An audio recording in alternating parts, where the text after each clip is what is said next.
debat yang kedua ada begitu banyak, terus kemudian hal-hal yang menarik sebenarnya kalau dibicarakan ya, karena isu ekonomi ini menjadi sesuatu yang tidak hanya milik atau isu milik, kaum elit, para investor, para pengusaha, tapi juga sangat dekat dengan masyarakat, apalagi para pelaku UMKM. Nah, kalau tadi saya sempat bicara mengenai apa yang diajukan oleh para cawapres di debat hari ini yang, selesai kira-kira beberapa waktu yang lalu, kita akan cek sebenarnya mana yang masuk fakta, mana yang ya oke lah ini sebagian benar, sebagian mungkin ada bumbu-bumbu manis begitu ya. Tapi mana kemudian yang harus kita teliti bersama, kami akan cek untuk Anda supaya Anda tidak kena gocek. Nah, kita akan bahas, saya sudah berada di sini bersama dengan, Bayu Galih, editor Cek Fakta dari Kompas.com.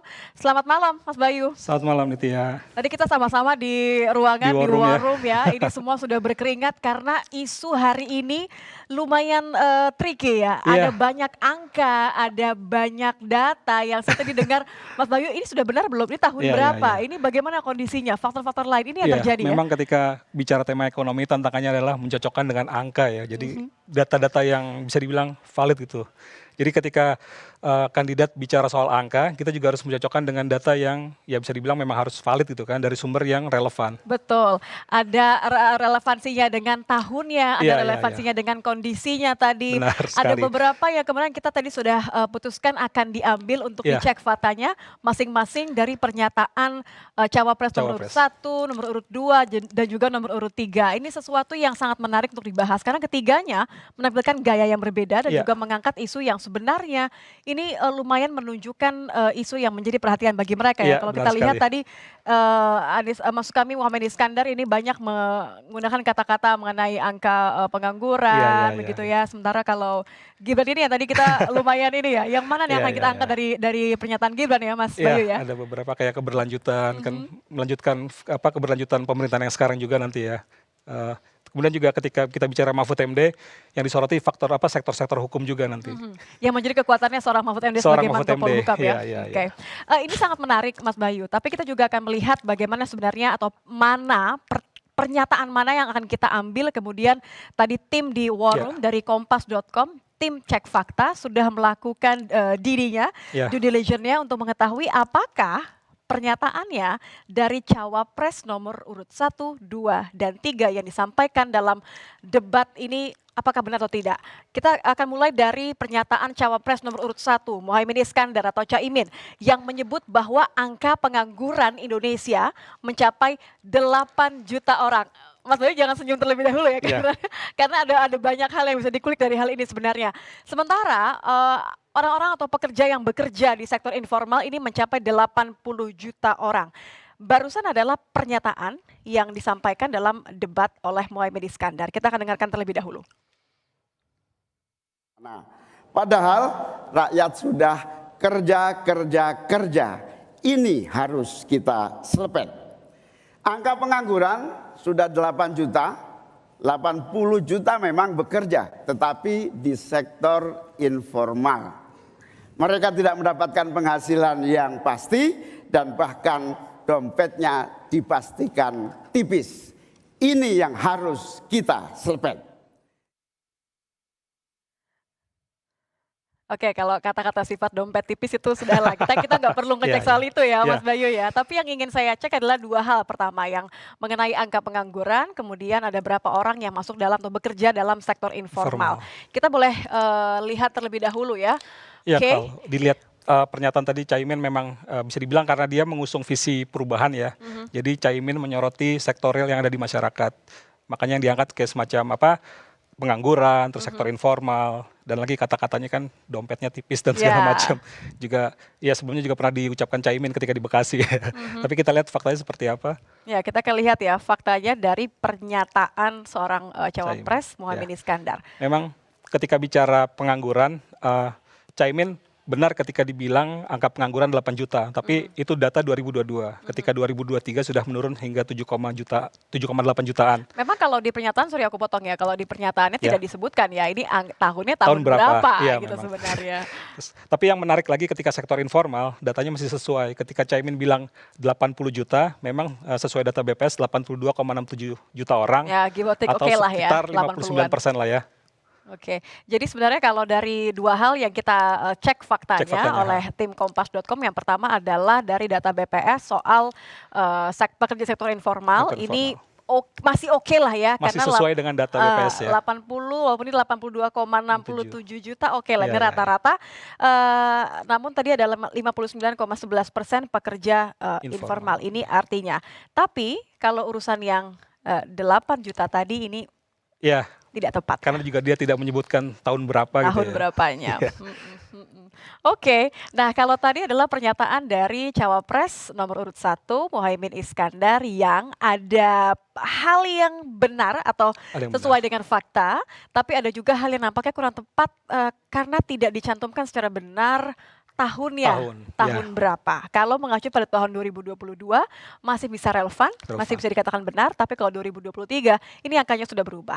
Nah, kita akan dengarkan juga pernyataan eh, dari Cawapres nomor urut 2 Gibran Rakabuming Raka ketika menyampaikan dalam sesi visi dan misi dalam debat kedua ini, Cawapres nomor urut 2 Gibran Rakabuming Raka mengatakan bahwa rata-rata pertumbuhan ekonomi di Indonesia ini tetap resilience di angka 5%. Nah, kita akan dengarkan terlebih dahulu sebelum saya akan kembali ke Mas Bayu mengecek benar nggak nih pernyataannya dari seorang Gibran Rakabuming Raka. Di tengah gempuran resesi global, perang dagang, konflik geopolitik, rata-rata pertumbuhan ekonomi negara kita tetap resilient di rata-rata 5%. Pertumbuhan ekonomi yang berkualitas didukung dengan penurunan angka pengangguran, angka kemiskinan, penurunan angka Gini rasio, dan juga angka inflasi yang terkendali. Oke, ini yang dicek kita akan mengacu ke rata-rata pertumbuhan ekonominya ya Mas Bayu. Ekonomi. Saya akan bukakan untuk Anda, ini adalah pernyataannya, kutipannya. Ya, jadi memang bisa dibilang Gibran ini menyoroti bahwa ekonomi Indonesia masih baik-baik saja walaupun kondisi dunia sebenarnya tidak sedang baik-baik saja. Ada resesi global, ada Betul. perang dagang, bahkan juga banyak Pasca kejadian. pandemi juga. Ya, konflik geopolitik juga banyak kan. Tapi Indonesia masih bisa dibilang resilience atau berusaha stabil di angka 5% ya. Tapi ya kita lihat bagaimana sih faktanya. Oke, kalau kata kuncinya adalah rata-rata pertumbuhan ekonomi masih tetap resilient Masih atau ini tetap mungkin maksudnya resilience. masih kuat dibandingkan dengan Masih negara-negara kuat, lain iya, ya. iya, iya. Kita akan lihat terlebih dahulu fakta apa yang ditemukan oleh tim Kompas.com. Cek fakta Ya. menyebutkan. Kita lihat kalau dari era Jokowi memang pertumbuhan ada di kisaran 4,8 sampai 5,3%. Memang ada catatan ya ketika kita mengalami pandemi itu 2020 kita sempat mengalami kontraksi ya minus 2%.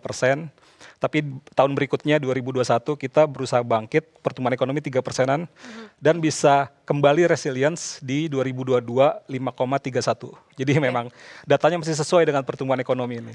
Ini kita boleh kasih sedikit ya Ya, bagaimana behind the scene ketika cek faktanya Kompas.com menggunakan kata resilience ini karena ini agak-agak Resilience. tricky ketika kita Ya, ya. mengecek apakah betul bahwa rata-rata pertumbuhan normalnya dalam konteks resilience tadi. Ya. Boleh diceritakan Mas? Karena Bayu? kalau kita bicara konteks pertumbuhan ekonomi rata-rata, memang ketika kita melihat catatan di pandemi itu turunnya kan sampai kontraksi ya. Dan ini ternyata memang dialami sebagian besar dunia gitu ya. Tapi permasalahannya adalah ketika Gibran kata kuncinya resilience itu, ya kita bisa dibilang memang datanya sesuai karena 2022 itu benar-benar masih di angka 5,3.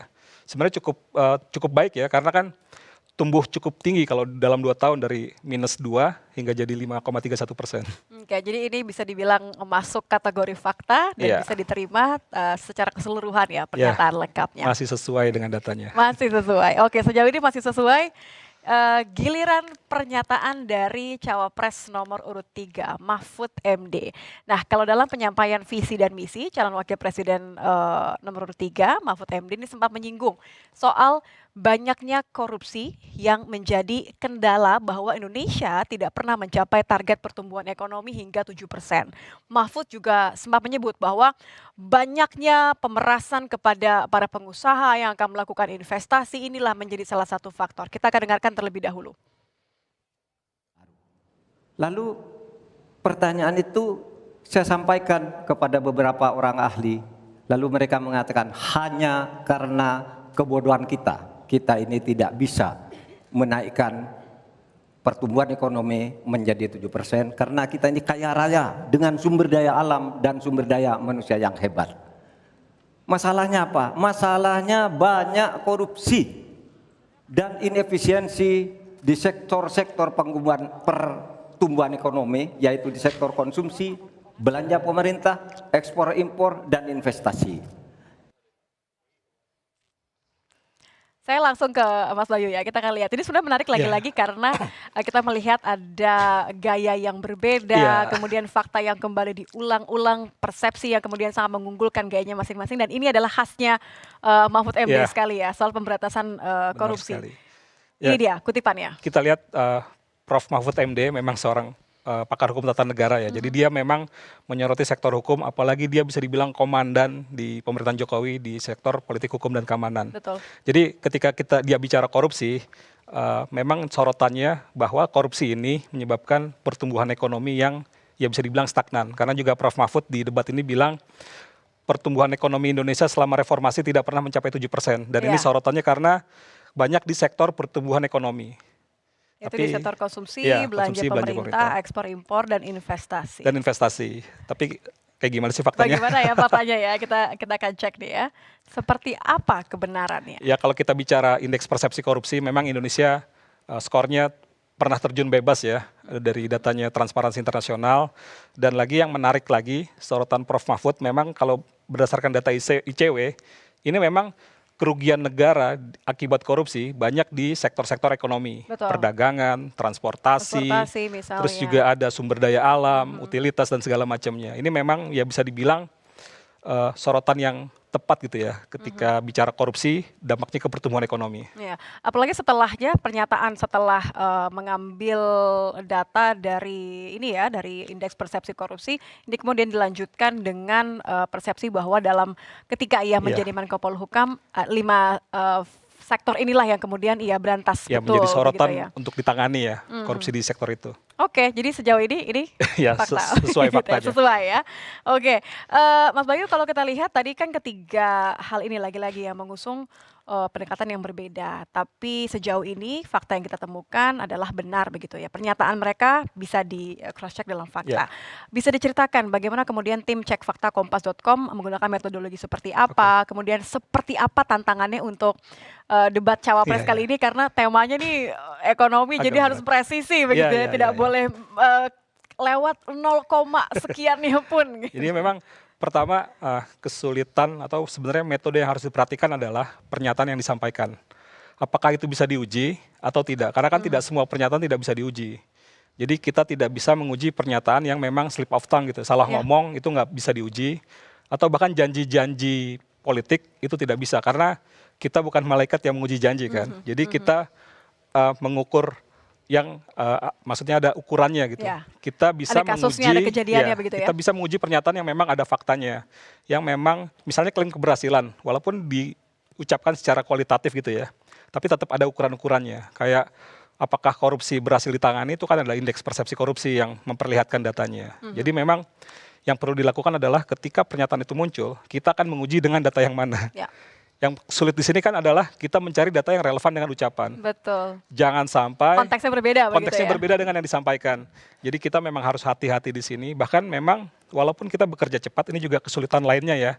Gimana caranya kita harus mendapatkan data itu dengan cepat. Tapi ya untungnya cek fakta ini kita nggak bekerja sendirian. Kita masuk dari kolaborasi yang lebih besar. Jadi ada 20 media juga yang tergabung di kolaborasi cek fakta.